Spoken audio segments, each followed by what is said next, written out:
നമസ്കാരം. കേരള ന്യൂസിൻ്റെ പ്രേക്ഷകർക്ക് ഒരു പുതിയ കാഴ്ച വിരുന്നൊരുക്കുകയാണ് ഇന്ന്.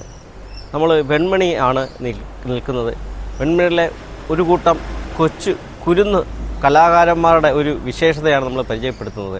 നേരത്തെ പെയിൻറ്റ് പാട്ടയിൽ അതിമനോഹരമായിട്ട് താളം വായിക്കും. എന്നാൽ താളം ഒരിക്കൽ പോലും അവർ പഠിച്ചിട്ടില്ല. ഇതുവരെ ഒരു ഗുരുവിൻ്റെ കീഴിലും ശിഷ്യത്വം സ്വീകരിക്കാത്ത 3-4 കുട്ടികൾ പെയിൻറ്റ് പാട്ടയിൽ അതിമനോഹരമായിട്ട് വായിക്കുന്ന വാദ്യം കണ്ടതിന് ശേഷം നമ്മൾ പിന്നീട് ഈ അടുത്ത സമയത്ത് കാണുമ്പം വീണ്ടും അവർ ഇതുവരെ ഒരു അധ്യാപകൻ്റെ കീഴിൽ പഠിക്കാൻ പോയിട്ടില്ല. എന്നിട്ടും ഒരു ക്ഷേത്ര മൈതാനത്തിരുന്ന ചെണ്ടയിലെ വാദ്യം അതിമനോഹരമായിട്ട് വായിക്കുന്ന ഒരു കൗതുകകരമായിട്ടൊരു കാഴ്ചയാണ് ഇന്ന് പ്രേക്ഷകരിലേക്ക് കേരള ന്യൂസ് എത്തിക്കുന്നത്.